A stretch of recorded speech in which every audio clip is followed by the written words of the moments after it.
ലോക്സഭാ തെരഞ്ഞെടുപ്പ് പ്രഖ്യാപനം മാർച്ച് 13 അടുപ്പിച്ചുണ്ടാകുമെന്ന് സൂചന. തെരഞ്ഞെടുപ്പ് കമ്മീഷന്റെ സംസ്ഥാന പര്യടനം മാർച്ച് ആദ്യവാരം പൂർത്തിയാകും. ദക്ഷിണേന്ത്യൻ പര്യടനം നടത്തുന്ന കമ്മീഷൻ ഉത്തർപ്രദേശും ജമ്മുകശ്മീരും സന്ദർശിക്കും. ലോക്സഭാ തെരഞ്ഞെടുപ്പിനുള്ള ഒരുക്കങ്ങൾ വിലയിരുത്താൻ കമ്മീഷൻ സംസ്ഥാനങ്ങൾ സന്ദർശിക്കാൻ തീരുമാനിച്ചിട്ടുണ്ട്. ഇത് പൂർത്തിയാകുന്നതോടെ തെരഞ്ഞെടുപ്പ് തീയതികൾ പ്രഖ്യാപിക്കുമെന്നാണ് കമ്മീഷൻ വൃത്തങ്ങൾ നൽകുന്ന വിവരം. ചെന്നൈയിൽ ചേർന്ന ഉന്നതതല യോഗത്തിൽ ദക്ഷിണേന്ത്യൻ സംസ്ഥാനങ്ങളുടെ തെരഞ്ഞെടുപ്പ് ഒരുക്കങ്ങളും സുരക്ഷാ ക്രമീകരണങ്ങളും കമ്മീഷൻ വിലയിരുത്തി. സംസ്ഥാന പര്യടനത്തിന്റെ ഭാഗമായി കമ്മീഷൻ ഉത്തർപ്രദേശും ജമ്മുകാശ്മീരും സന്ദർശിക്കും. മാർച്ച് 13 മുമ്പ് സംസ്ഥാന സന്ദർശനം പൂർത്തിയാക്കാനാണ് കമ്മീഷൻ ലക്ഷ്യമിടുന്നത്. കഴിഞ്ഞ കുറച്ചു മാസങ്ങളായി എല്ലാ സംസ്ഥാനങ്ങളിലെയും മുഖ്യ തെരഞ്ഞെടുപ്പ് ഓഫീസർമാരുമായി കമ്മീഷൻ നിരന്തരം യോഗങ്ങൾ നടത്തുന്നുണ്ട്. പ്രശ്നബാധിത പ്രദേശങ്ങൾ, ഇലക്ട്രോണിക് വോട്ടിംഗ് മെഷീനുകളുടെ പ്രവർത്തനം, സുരക്ഷാ സേനയുടെ ആവശ്യകത, അതിർത്തികളിൽ ജാഗ്രത കർശനമാക്കൽ എന്നിവ വിലയിരുത്തിയ ശേഷം ആവശ്യമായ നടപടികൾ കമ്മീഷൻ സ്വീകരിക്കും.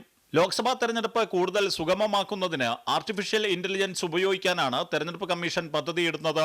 സോഷ്യൽ മീഡിയകളിൽ നിന്നും ഡിജിറ്റൽ പ്ലാറ്റ്ഫോമുകളിൽ നിന്നും തെറ്റായ വിവരങ്ങൾ നീക്കം ചെയ്യുന്നതിനാണ് ഈ സംവിധാനം ഉപയോഗിക്കുക. ഓരോ സംസ്ഥാനത്തും തെരഞ്ഞെടുപ്പ് കമ്മീഷന്റെ സന്ദർശനത്തിന്റെ ഭാഗമായി രാഷ്ട്രീയ പാർട്ടികളുടെയും യോഗം വിളിച്ച് സ്ഥിതിഗതികൾ വിലയിരുത്തുന്നുണ്ട്. അമൃത ന്യൂസ്, ന്യൂഡൽഹി.